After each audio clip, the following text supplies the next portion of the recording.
We have a lot to do today, so I'd like to get the meeting called to order. We've got a busy agenda. So, Jane?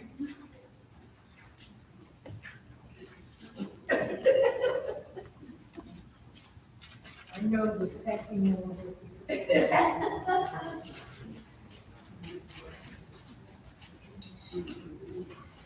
Last week, we celebrated President's Day, us good Americans. Today, we honor another president, Shirley Temple. We thank her for her endless hours she spent at meetings, listening to us, and steering the resident council. We wish you time to relax and refresh before you take on a new endeavor, and I know there will be something. At the same time, we honor Helen Horwitz, who will be our new president, and we ask God to show her wisdom and guidance so that she will continue to keep Cedarfield the wonderful place that it is.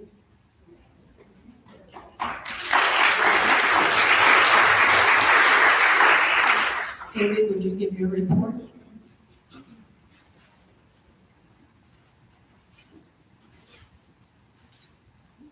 Good afternoon. I will keep the report short and sweet today.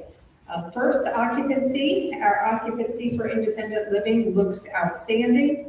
We are currently at 98% occupied and reserved. And I know that some of you have come to me and said, you know what, we've had a lot of turnover lately. Yes, that is the case, but no fear. We have an outstanding marketing department who is already pre-selling some of those upcoming cottages and apartments.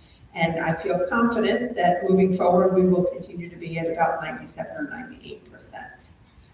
Virtual Vial of Life. Thank you for those who have already volunteered to participate in the pilot study with Simple Community Health. This program was highlighted a little bit last week when Chris Henderson was here for his Pinnacle Living update. Pinnacle Living is sponsoring the cost of the program for up to 50 participants, and it's a 6-month study. Ultimately, the focus will be on determining whether the product itself is a good alternative for our current Vial of Life, and if it's user-friendly and something that residents can benefit from. If you're interested in signing up and you haven't already, you can come by the administrative offices. There's a sign-up sheet on Amanda's desk, or if you'd like to talk to Amanda or I about it, we could provide you with a little bit more information. The next thing on my list is an education series called Bringing Home Back. Bringing Home Back is an 8-part education series that was created specifically to retrain and educate team members working in Lavender Lane and Magnolia Meadows. Our health services leadership team has worked for the last few months to create the curriculum and the education for this series. Currently, there are 10 team members enrolled in the courses, and when the sessions are complete, we will repeat it for an additional 10-member team. Our hope is that these 10 people who go through the initial program will become mentors to others in bringing home back to the healthcare center. Okay, next are our new ads. Good news to all of those who have shared concern over the last year or so about our advertising efforts. Our TV and print ads have been updated and have gone live. I was pleasantly surprised while watching the Olympics last week to see Cedarfield pop up on my TV, and not just Cedarfield, familiar faces.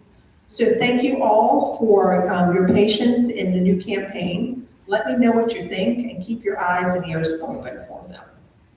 Lastly, I too would like to thank our president, Mrs. Heatwall, for her dedication to Cedarfield and the council over the last year. I appreciate your support, your calmness, more than you will know.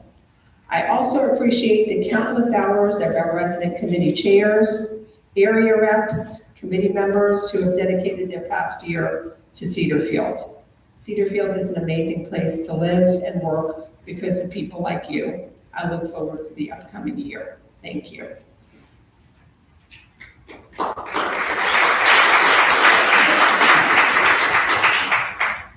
Well, with everything that goes on in this job, one of the most pleasant things and probably the best part of the job is being able to publicly recognize team members for outstanding service to a resident or residents above the basic job description.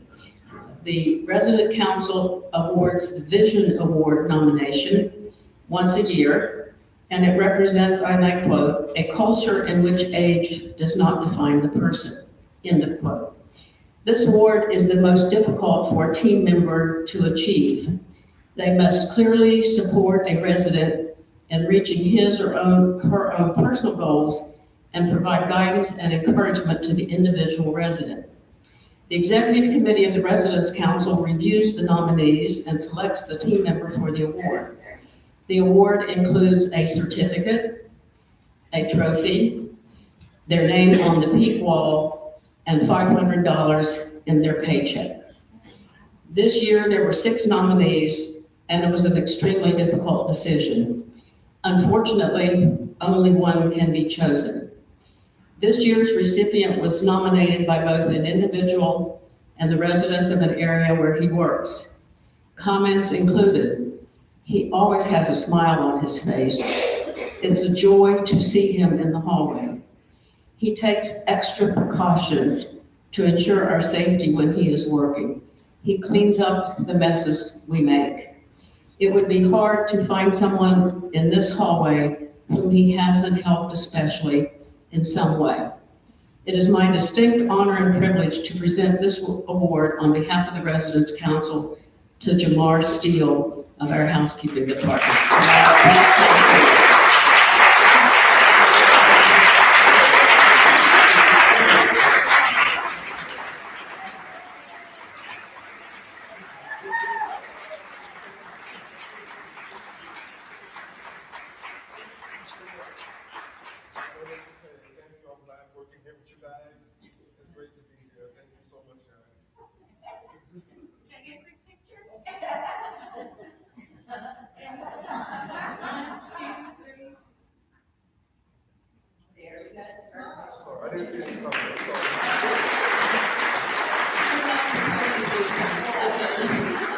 Another little story about Jamar is he's one of our employees who spent the night during the ice storm. And I was told that it might be one of your better night's sleep since you have 6-year-old twins at home and a child under a year old. 8 months today. 8 months today. So thank you so much. Thank you guys so much.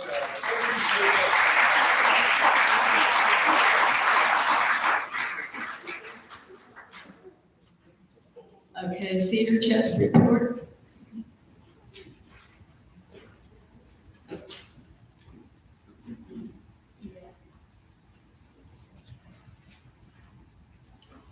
Since my last report, we've been open two sale days and we've had an auction.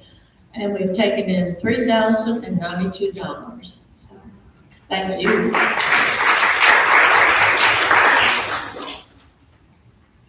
You know, she reports that amount just about every time. The year in total has got to be really good this year. Denise is 2,300.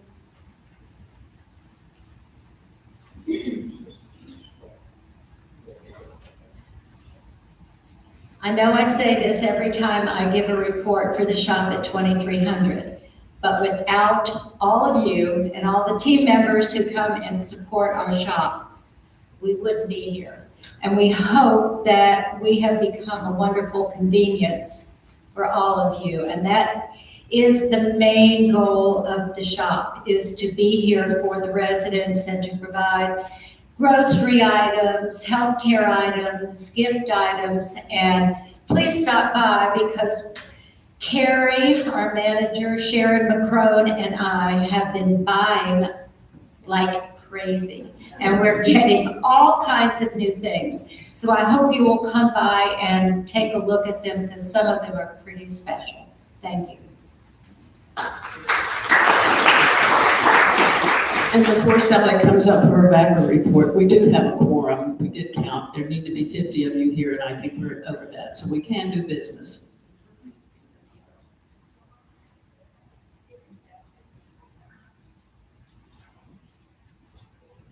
This is for VACRA, and on March 20th, Professor Rick Mays will come. He's the chair of the University of Richmond's Department of Health Studies, and he is an expert in such things as Medicare and Medicaid, and he'll deal with Medicare Advantage and traditional Medicare, and then he'll look into the issue of Medicaid in light of recent legislation.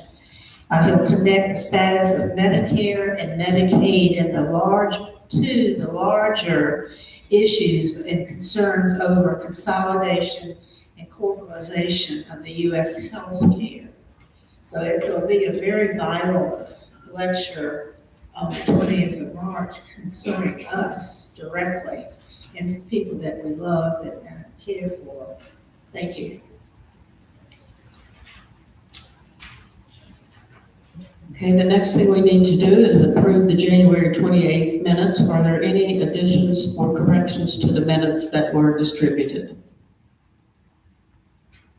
Okay, then they stand approved as distributed. Committee reports, remember this is the annual meeting of the Residents Association, so that means everybody in here today who lives at Cedarfield is a voting member for anything that comes before this body. I've asked all the committees to submit for these minutes a written report of what their committee has accomplished over the year, and I've asked the same thing from the area reps. So your minutes this month may be a little bit longer, but please take a look at what all of you have accomplished over the year, and I think you will be pleasantly shocked and surprised. Communications committees had a little bit of a rough time this year. We had medical issues with our chair and our chair pro tem and a couple members of the committee, and then Florence Brooks resigned, who was our administrative person for the committee. But the committee has continued, and I want to thank Phyllis Katz for getting the committee off to a good start, and Dolly Hentz took over, and then Florence left, and then Chuck went to the hospital, and then our secretary unfortunately passed away. So I want to commend the members of that committee that worked through significant difficulties this year. You probably haven't noticed what they had accomplished, but there has been a change in the format of the printed telephone directory. There's been a change in the format of how the slides are presented. There's been updating of the guidelines for the slides. There's been review of some other things.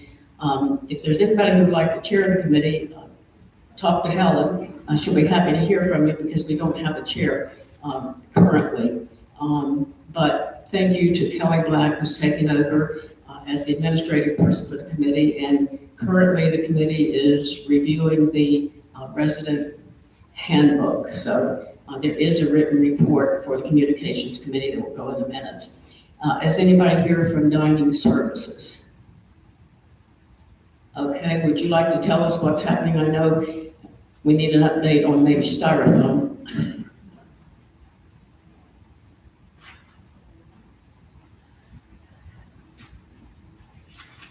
Marta Giannoni, by the way, for those.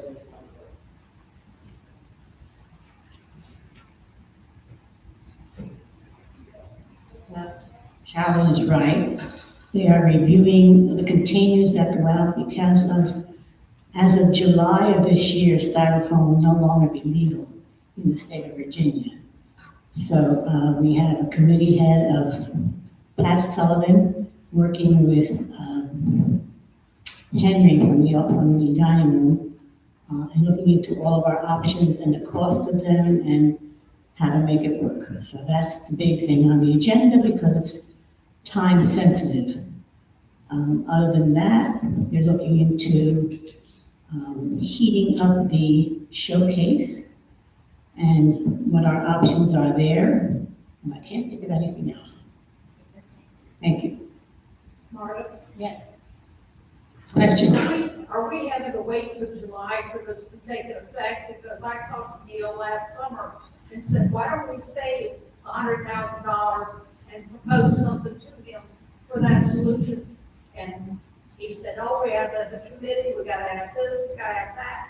And it seems like that delay is just doing nothing but cost us a bunch of money. Yes, Charlotte luckily is going to speak to that. Not only do we have to be concerned about styrofoam, we have to be concerned about microplastics and a lot of environmental issues. So there are members of environmental committee on that task force also. The last meeting I was at, there were 4 different containers there. And you have to look at the advantages and disadvantages of each one, and you have to look at the cost analysis of each one. We go through a lot of containers takeout in the dining room. So there's a lot of options out there, and the committees are going to work very, very hard to choose one that is best for you health-wise, best for the environment, and best for our pocketbooks. But I brought this up 6 months ago. Yes, to answer your question directly, all this time, they have been looking into different institutions and what they use, schools, and what the options are. And we've been looking at containers every single month and the cost of them and the availability of them. You want to say something?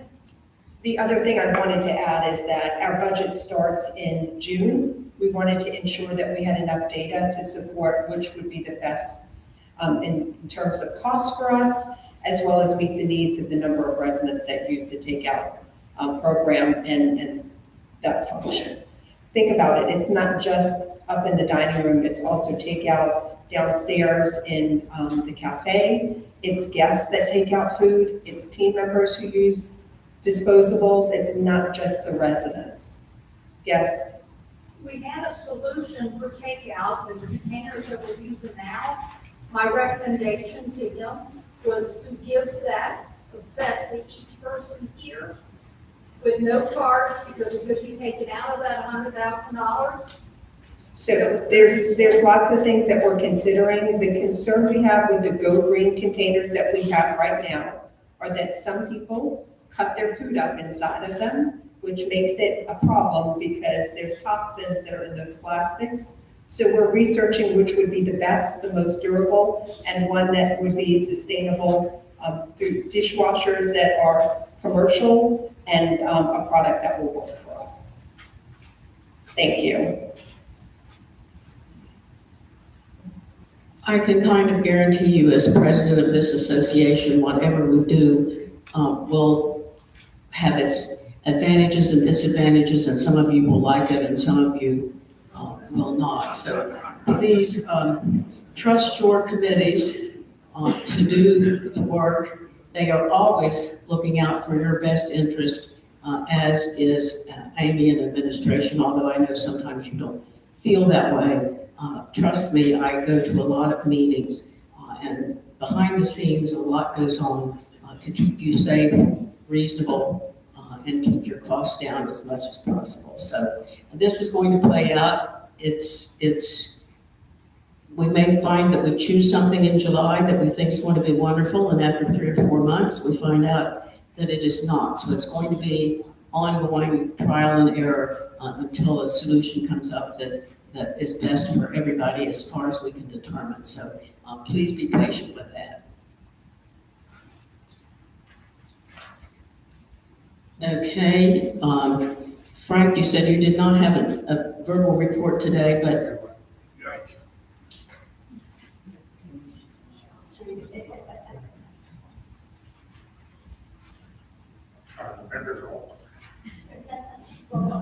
The environmental committee met recently with the garden committee to look at some ideas with regard to the pond.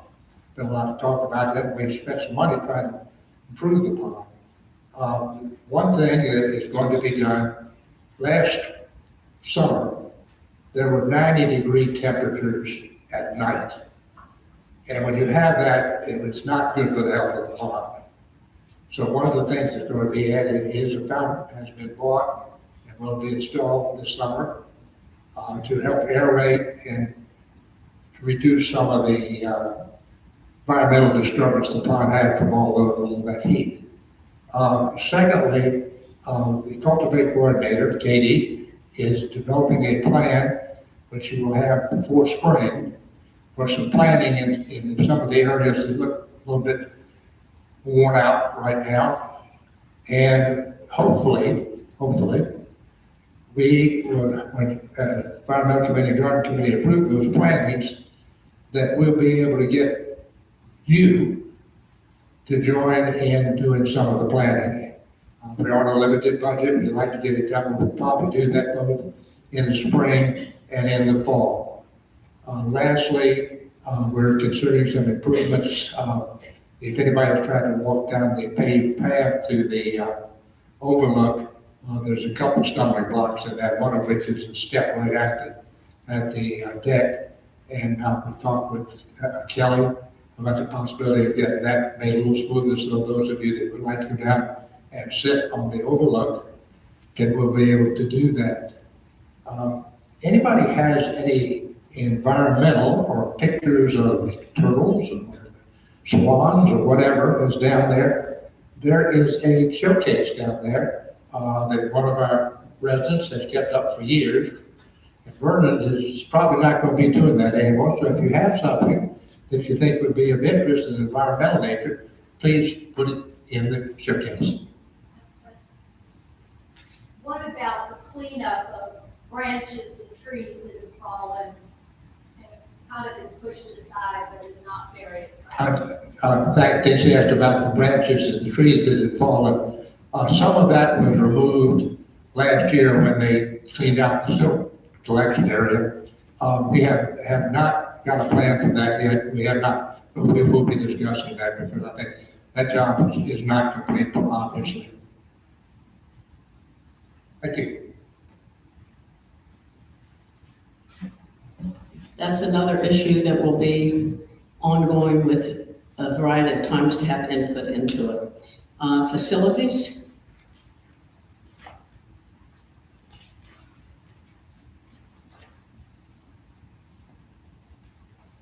Thank you. Our group recently held a meeting to discuss possible budgetary requests to come up over the coming year. We have talked for some time about replacement of hydraulics and electronics for the elevators, and we understand that there is some sort of schedule in place. We asked that when they're doing that, if they could work on the wood trim around the elevators and also refurbishing interiors as needed. We are discussing sidewalk lighting for A, B, and C wings with 180-degree lighting of the walkways.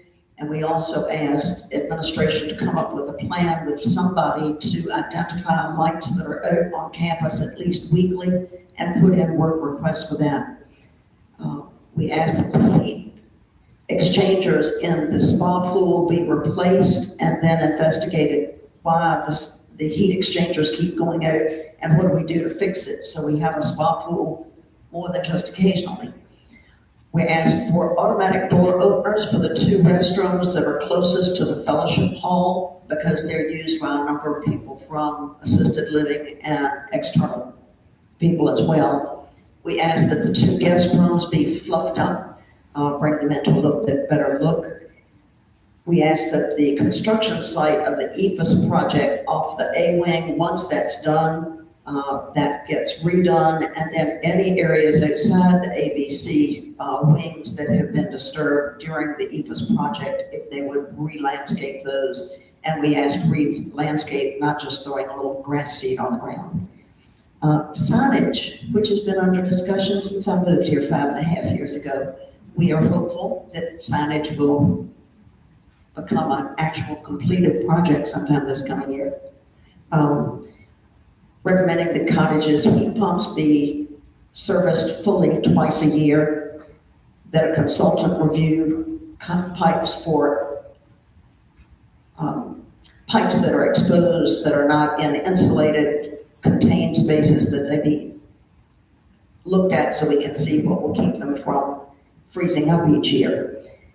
And a couple of other items, but those are basically the budgetary requests we made. We have no idea what gets accepted, but that's it. Any questions?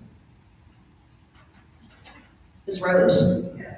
The automatic bathrooms, can they please not be what's down in the cafe? We did ask specifically that they not be what was at that cafe. Yes.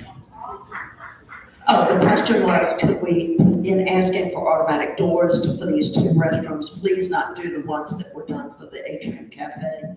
And we did specifically say that because they're kind of complex. Can those be taken out?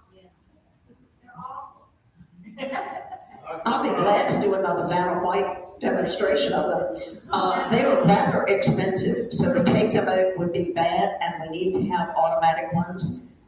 We'll ask the committee to investigate what would be the cost associated with removing those. But they're good for your brain power. If you learn how to access them, it's good for you. An embarrassment for your kidney, says one person. Any other questions? Yes. Do you have anything on the unacceptable levels of low relative humidity? I believe, Larry, the question was, the DOAS system, according to Larry Myers, has unacceptable levels of humidity. What Cedarfield did last year was have the units on the roof were inspected, tweaked a little bit, and they work as they are supposed to until a door opens, until a window opens. Some of you leave windows open in your apartments and cottages 12 months out of the year. Well, the cottages don't apply, but apartments 12 months out of the year. Every time a door or a window opens, the system becomes less effective as that fresh air comes in. Yes, Larry? This unacceptable level has occurred since 2017, as indicated in the ACES study. And Larry? Which was? Larry, if I might say, Chris Henderson, several other executive directors, several presidents of Residents Council have told you Cedarfield has done all it intends to do on this topic. Just because. Larry, please say that for the new business section. Larry, we're hearing reports now. Please say that for the new business section. Thank you.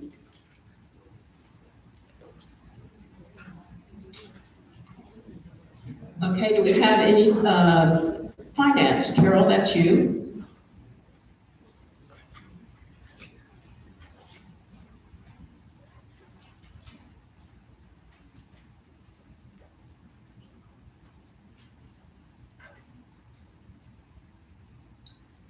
The Finance Committee met on January 29th to discuss the results of the first 6 months of this year. It runs from June 1st through November 30th. And we wanted to review the statements for Cedarfield and Pinnacle. David Taylor of Cedarfield gave us Cedarfield's statement of activities and compared actual year-to-date with budget year-to-date. The operating revenues were $24.7 million and were 4% above budget. The operating expenses were 21.8 million and were 2% above budget. The non-operating charges were minus 1.9% and were, a million, and were below budget. So a change in net assets came above budget, showed a positive amount for the 6 months of $1 million. We also were given the capital projects as of November 30th, and they totaled $3.6 million. The largest expenditure were for window replacements, and that was $1.8 million. This was followed by resident renovations of $1.5 million. David also reviewed the statements for Hermitage Capital and Reserve Corporation, this HCRC. The total assets were $64.6 million, liabilities $4.7, giving us net assets of $59 million. And remember, these funds are specified for either additions, like we purchased two new places, or improvements or extra funds needed for the other entities all throughout Pinnacle. So we are in the positive thing of $59 million if we need some help. In our question and answer session, James Green from Pinnacle commented that Hermitage Deep Run and Hermitage Three Top are operating near budget and hopefully will be at break even by next year. And that's typical of a new purchase. So things look positive. He also stated that the ratios that we're given in the financial statements, the debt service coverage, the daily cash on hand, and the net operating margin are reviewed by management on a regular basis, and the overall performance for this year is positive. So our first 6 months looks good. We'll be anxiously awaiting the next 3 to see as we meet quarterly. But I feel like that we are in a very good position for Cedarfield. Do you have any questions? Okay, thank you.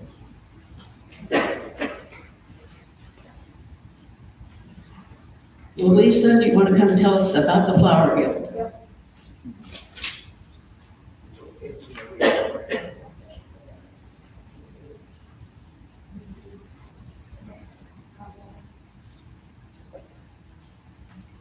Last week, we held a flower class with a specific emphasis on people who were new to Cedarfield or had never taken one of these classes and wanted to learn a little bit about arranging. And 15 people come to the workshop with a number of people who came to help and so on. And I hope you had a chance to see the results that were out in the hall on a couple of tables upstairs, kind of in the art gallery area. And one was prettier than the next. And the thing that's so remarkable to me is that when you have 15 arrangements laid out, you can't tell who did what. Well, it may have looked distinctive somewhere else, but when they all blend in, everybody did a really fine job. I'm so pleased. Our goal is for 4 people to step forward and say, hey, that was really fun. I want to learn more and join the guild. We are an aging group. We have other activities, and it would be really nice to be able to share that load. The commitment is to beauty around here, fresh flowers, well tended, so that reflects what we hope Cedarfield is to new people who come to visit. And I so often have someone say to me, you know, one of the reasons I'm here is those flowers. Really? And they say, yes, it's the only place in town that has fresh flowers all the time. And I thought that was really good to hear. So thank you, all of you who have supported this endeavor with your kind words, your interest, or perhaps giving flowers for someone and letting us do those for you. That makes the system work, and we're very pleased. Thank you. Thank you.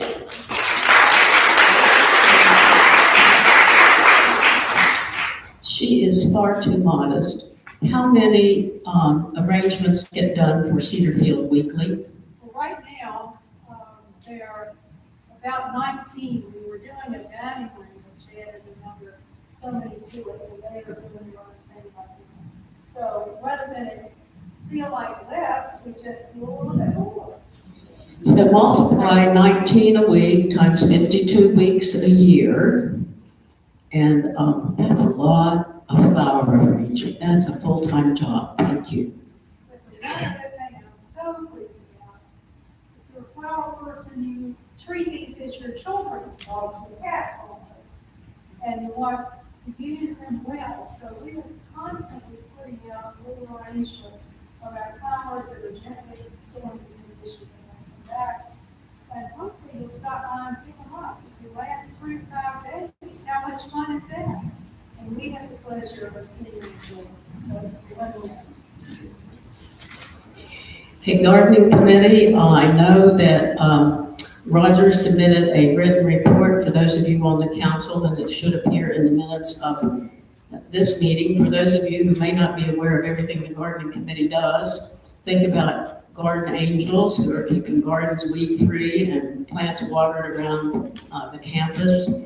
Garden Week in May, the resident garden beds, the Cedarfield calendar that comes out every year. That is another committee that stays very, very, very busy. Is Dr. Johnson here from Health Services? No. Okay, well, Health Services Committee monitors what's happening in the healthcare side of the building. They're always aware of any resident needs, staffing needs, things that perhaps need to be bought for healthcare. They really, they provide several interesting programs every year. Yesterday, they just sponsored a program by the Massey Cancer Center on screening in our age group and the advantages of a comprehensive cancer center in our city, and the fact that we have 2 in the Commonwealth of Virginia, one of which is UVA and the other one is VCU Health. So they are always getting reports from the healthcare side of the building and monitoring what's happening over there. Library.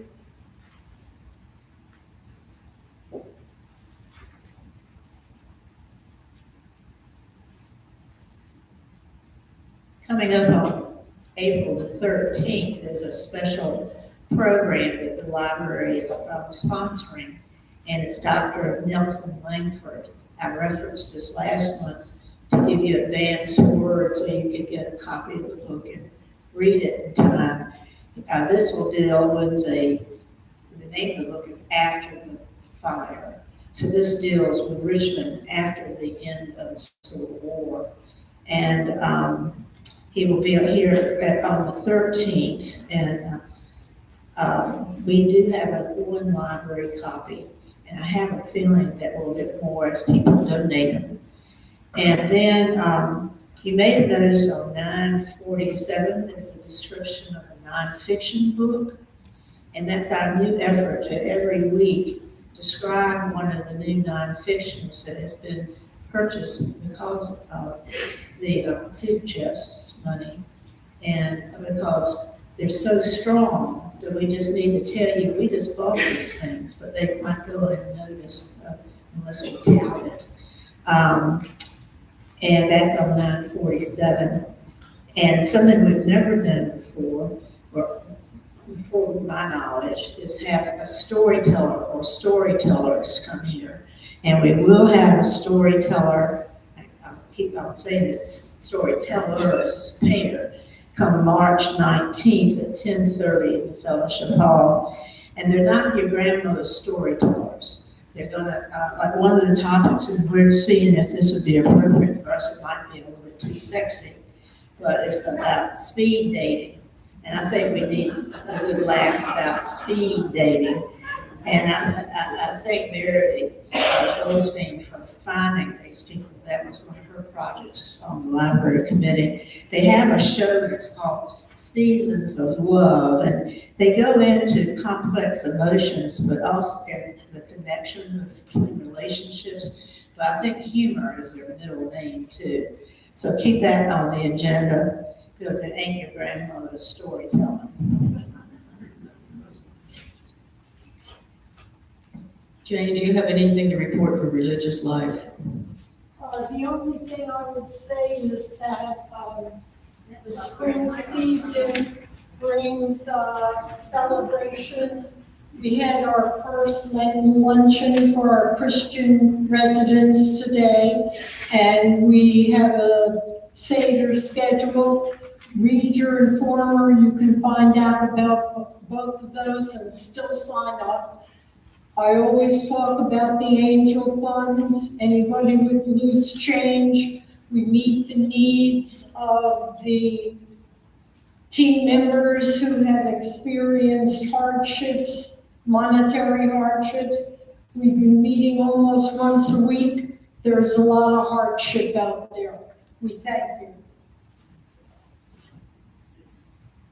Another modest committee chair. She also does our invocation every month. If you go to the church services, whenever the fellowship hall is set up for a church service, the paraments appear, the pulpit appears, communion table appears, residents participate in the liturgy. So a lot of things that committee does are behind the scenes, and a lot of them are very private, but they are working on your behalf all the time. Safety, I don't think Ray Godwin is back from Florida. John Ferris is going to be taking over that committee, but Safety Committee runs the Good Neighbor program, and they are always looking for things around campus that would improve the safety of all the residents. Welcoming Committee, Donna, do you have anything?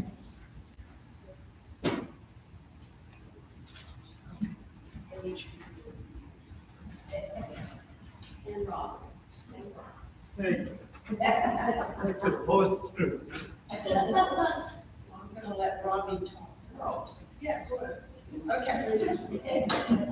This is just, we don't talk very often, but this is our annual report. The one thing we added this year is anybody that's planning to move to Cedar Field and on my list and don't have a move date yet, we send a welcome card to their home. And people seem to like that. I have gotten notes back, I have gotten cards back, and I think it makes them feel less nervous about coming. And I specifically want to thank all the area reps and the ambassadors for everything they do to welcome new people. And I think that really helps get people settled here, and I thank you. So, some numbers.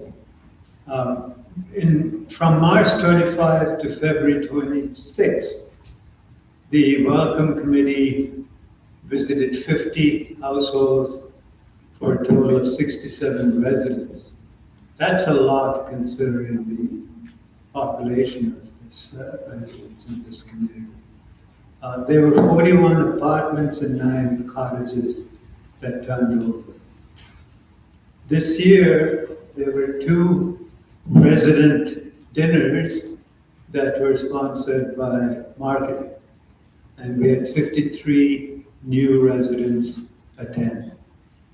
The dinners were really appreciated, and I think people not only made connections, but they also got connections from their previous life. And there's a lot of people who know other people, and it's just amazing.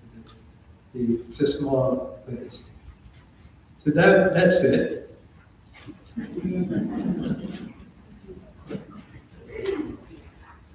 Let's see, 50 visits, that's at least once a week, and I'm sure sometimes more, maybe some weeks less. Wellness and Leisure, Nancy?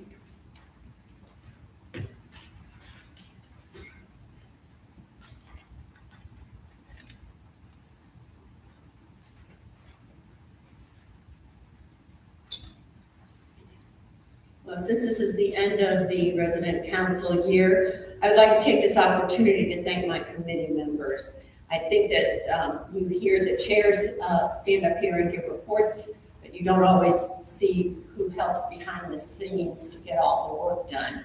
So I'd like to thank my committee members, Mitzi Emery, Marta Giannoni, Martha Cole Glenn, Judy Johnson, Faith Cowders, Fern Cohen, David Reynolds, Kay Schlenbach, Carolyn Thomas, Warren Way, Jane Kelly, Ted McCormack, Barbara Rose, Jerry Simonoff was on our committee for about half this year and he retired, and also Susan Woolley. You may say to yourself, well, that sounds like a lot of people. Well, we have a lot of work that we have to do, and so it takes that number of people to do what we do. And I'd also like at this time to give my biggest heartfelt thanks to Katrin Udall. Katrin is the staff person who liaisons with our committee, and without her, you would not see all of the programming and wellness activities that are held here at Cedarfield.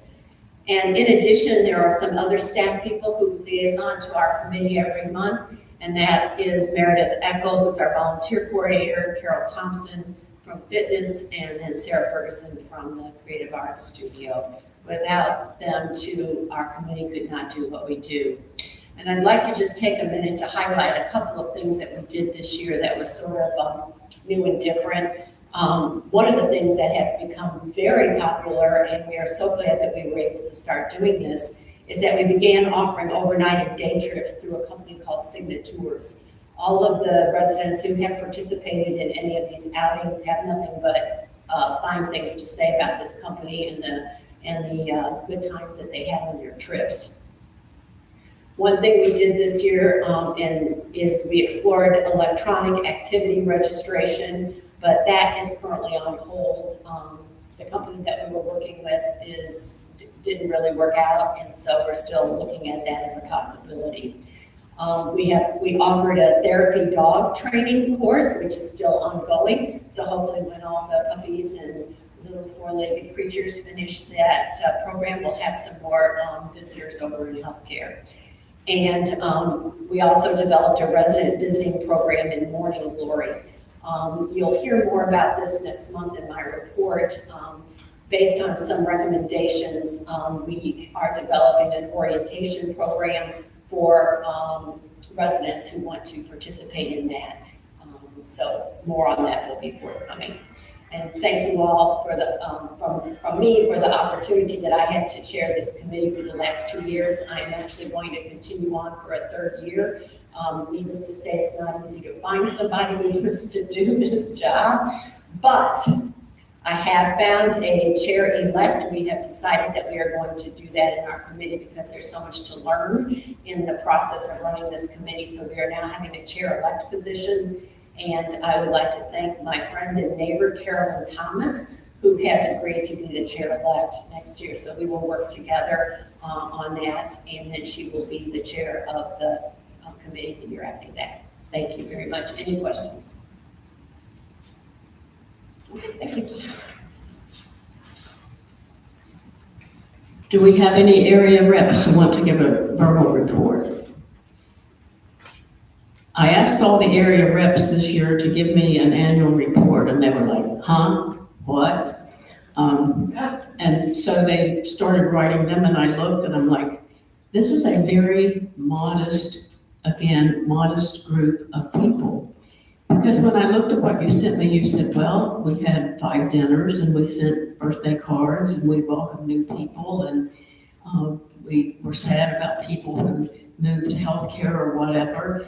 And I'm like, well, it's nice that you had all those dinners, but you also attended resident council meetings. You responded to a lot of emails I sent you.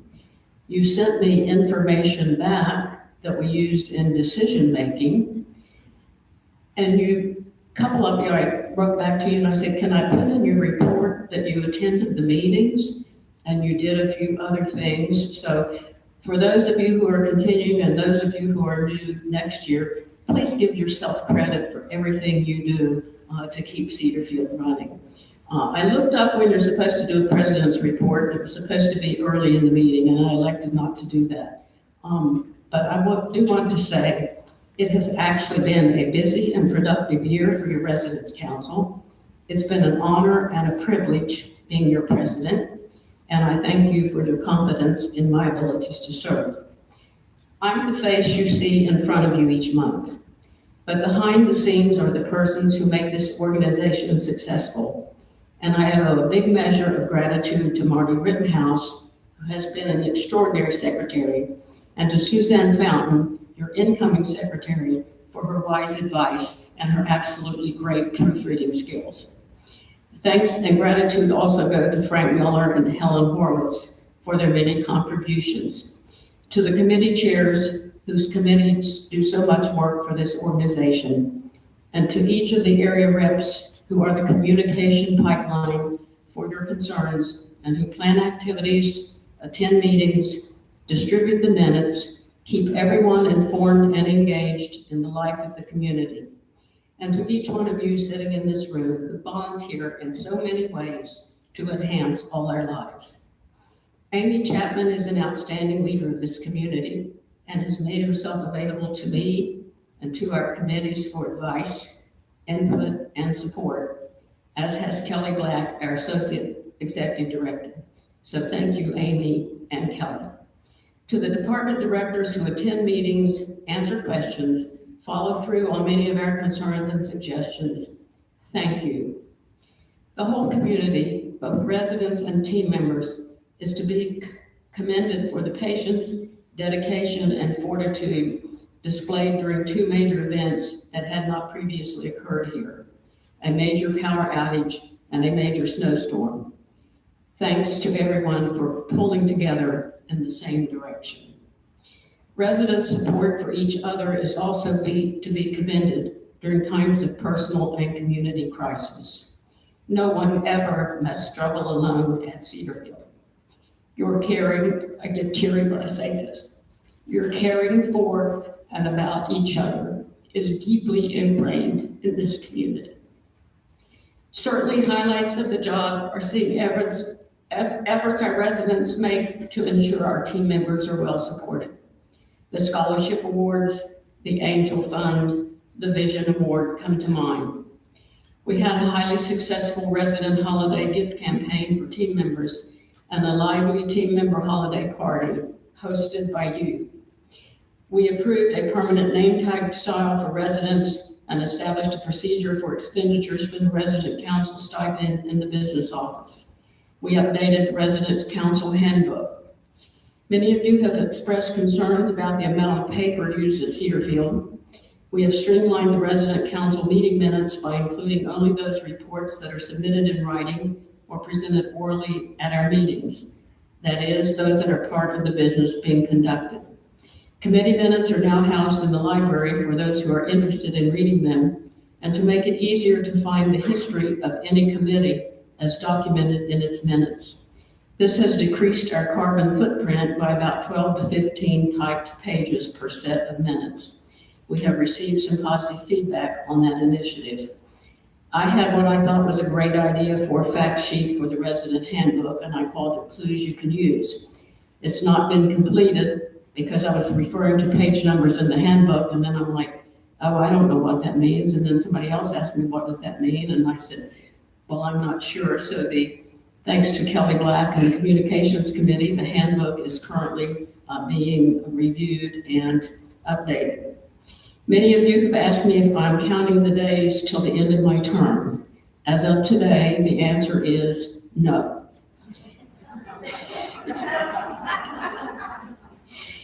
As always, one has mixed emotions as any assignment or job ends. I'm a person who always looks forward to the future, and I will certainly look forward to seeing a calendar that has very few meeting dates and times written on it.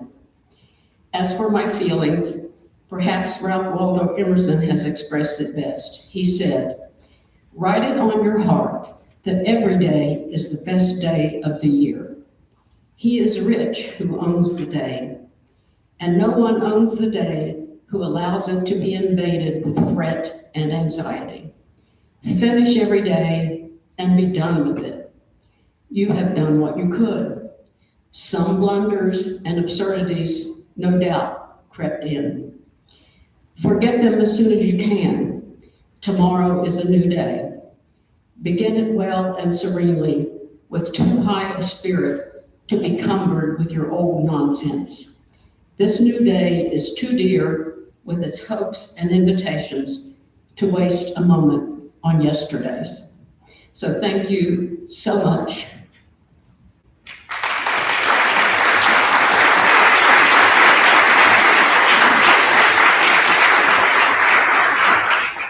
And now let's get to what we came here to do, which is the election of our officers and committee chairs.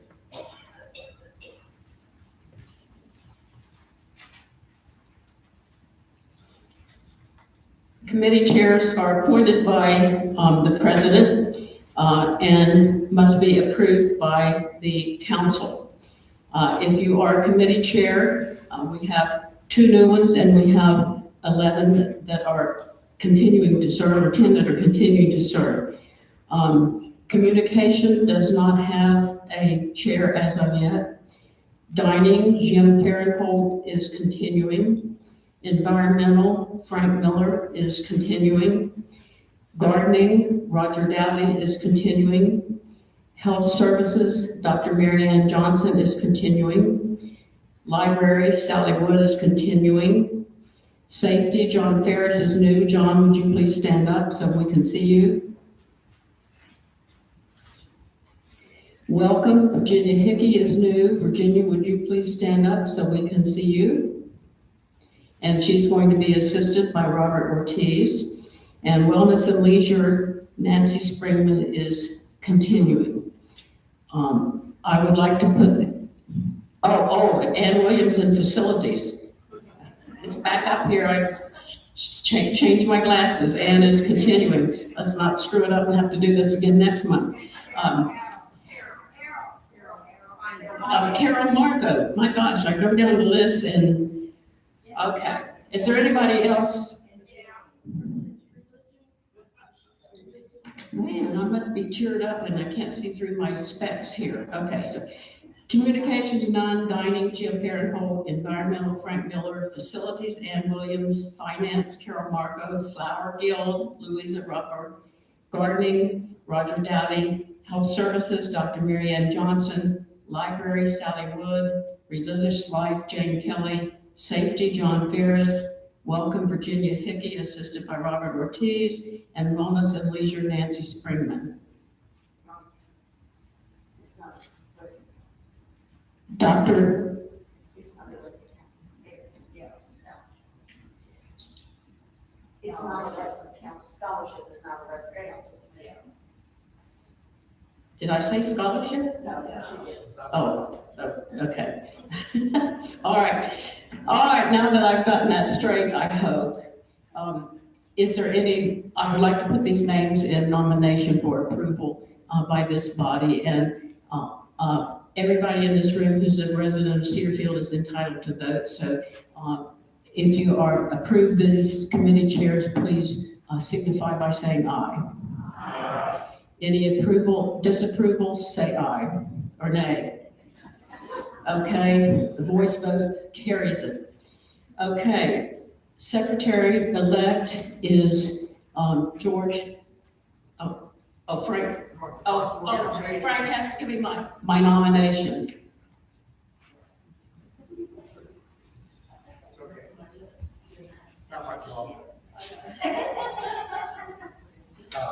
I'd like to first thank the nominating committee, Fern Cohen, Nancy Miller, and myself. Something I would suggest to any future nominating committees, particularly for this onerous body, we advertised in 974, you might have seen it, said wanted secretary-elect. I suggest that you consider that, because not only did we end up with one interested party, we ended up with 2. And we would be happy to pass that name on to the next committee for sufficient compensation. But Madam President, we would like to nominate Paul Springman as president-elect and George Thomas as secretary-elect.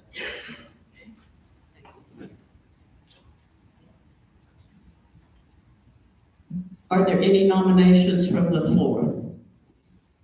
I trust that Paul and George are here. Okay, Paul, would you come up? Is George here? Please come up so everybody can see who you are.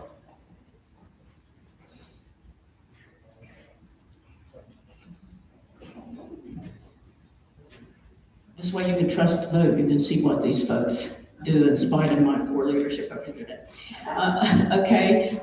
For George Thomas has been nominated for Secretary-elect. All those in favor, are there any nominations from the floor? All those in favor, please signify by saying aye. Aye. I believe anybody opposed, please signify by saying nay. Okay, the voice vote declares George elected. Election for president-elect is Paul Spruman. Are there any nominations from the floor? All those in favor of Paul as our president-elect, please signify by saying aye. Aye. All those opposed, please signify by saying nay. The ayes have it. Paul is our new president-elect. I want to congratulate both of you.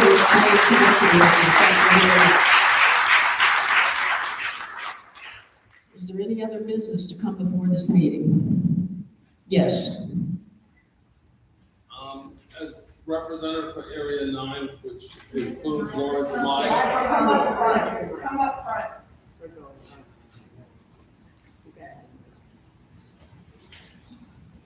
As the representative of Area 9, which Lawrence Meyer is a member of that area, he would like to have a report he has compiled regarding the NOAS system submitted into the minutes so that they can be read by other residents as well. Would you please put that as a motion? Make a motion that we submit Lawrence Meyer's report on the NOAS system into the minutes.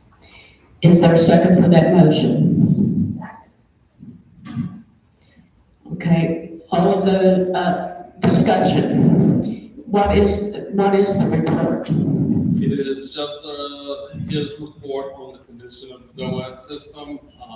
He doesn't want to present all the details of it, so if we could just put it in the minutes, then we can just move on without the discussion. I'm hesitant to put anything in the minutes without a discussion of what it involves.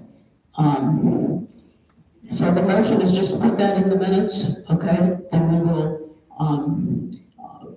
this is in relation to the, which system in the building? The DOAD, the dedicated outside the air system. Okay, does anybody have any questions about what this is about?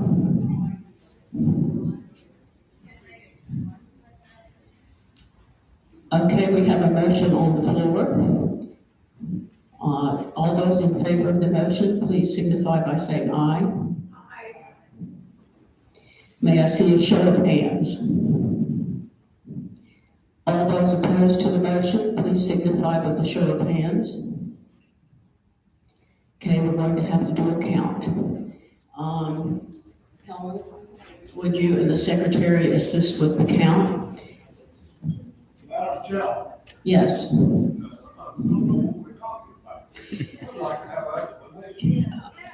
Okay, Larry, correct me if I am wrong. Larry measures the humidity outside of his apartment 4 times a day, am I correct? And the committee does not meet the standards that have been identified by. Okay, if you want to know, I've been keeping records since 2007.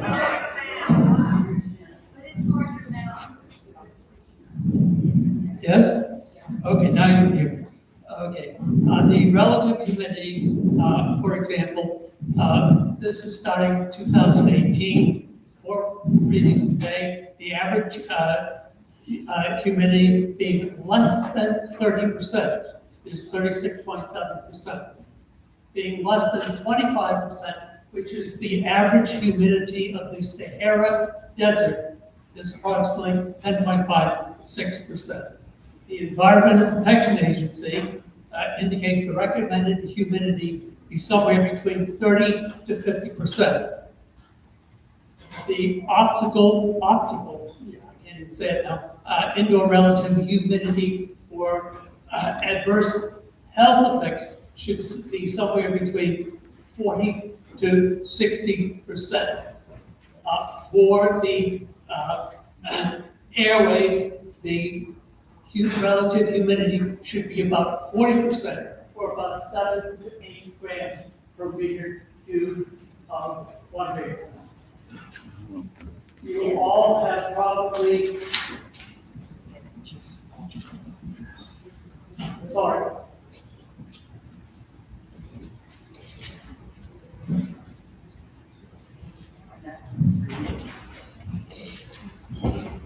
You all have probably been aware of certain comfort and health conditions of low relative humidity.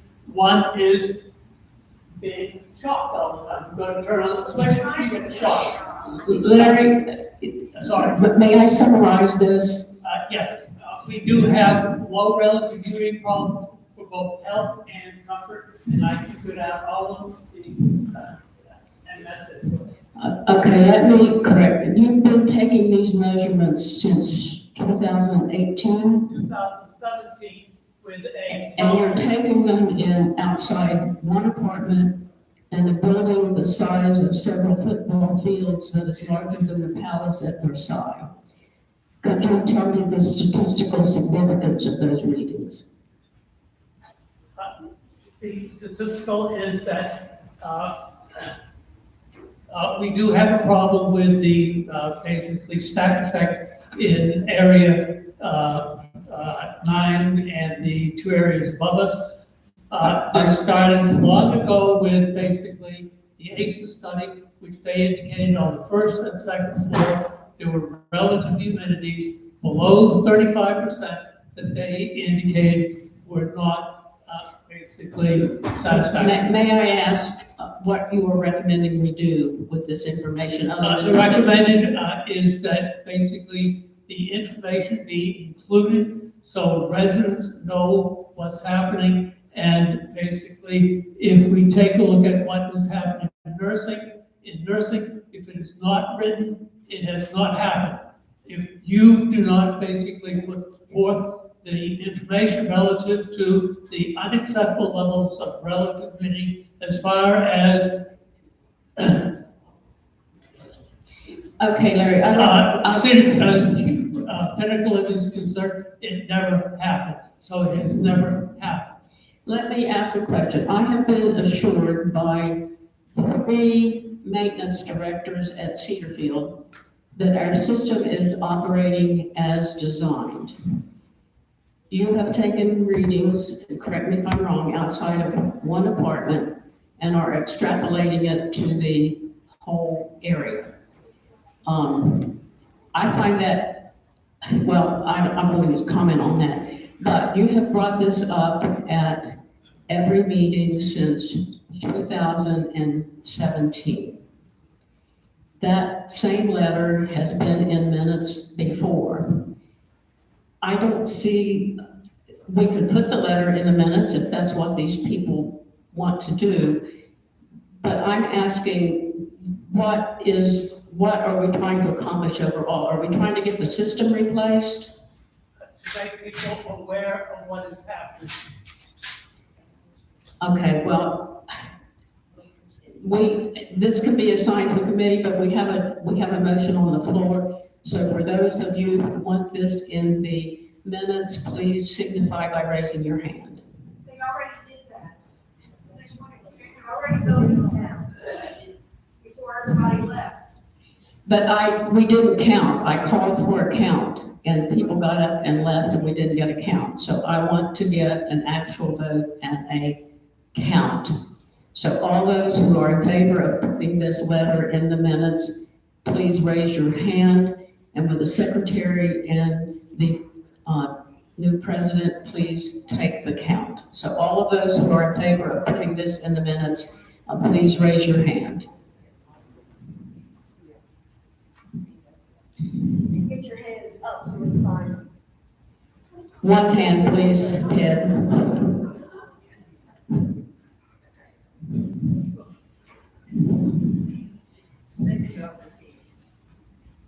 Marty? So that's 12. All those who are opposed to putting this in the minutes, please raise your hand.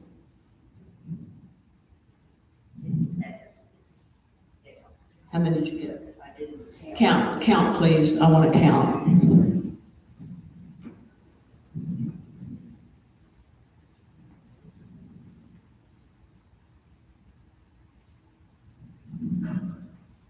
On this from the middle one. I'd like to raise an objection.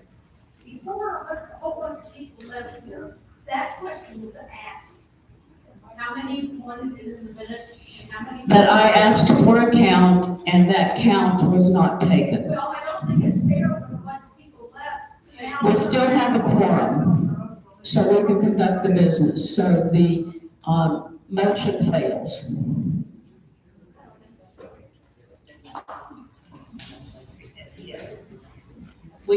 Amy has just said we can put them in the library for anyone who wants to see them. Is there any other business to come before this meeting? I would like, Madam President, would you please step forward? Not yet. You have a wonderful person elected for your president-elect. I want to hand her the gavel as a symbol of her ability to bang this when people get out of line. And I'm going to let her dismiss the meeting, adjourn the meeting today if there's no other business. Is there other business to come before this? Would you like to say a few words? Yeah, but don't you go anywhere. Come here. I'd like for you to open this and please read it to the group. I don't know. She's, what kind of glue did you put on this?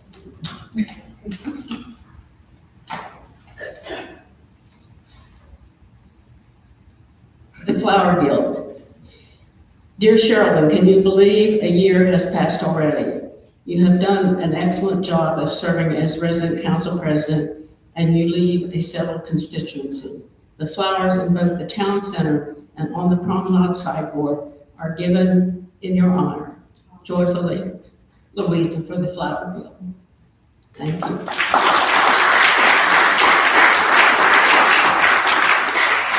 This is from all of us who she has served so beautifully.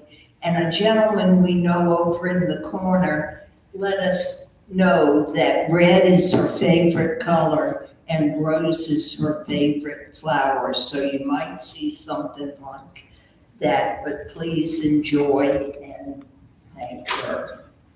I have just one other thing I'd like to do.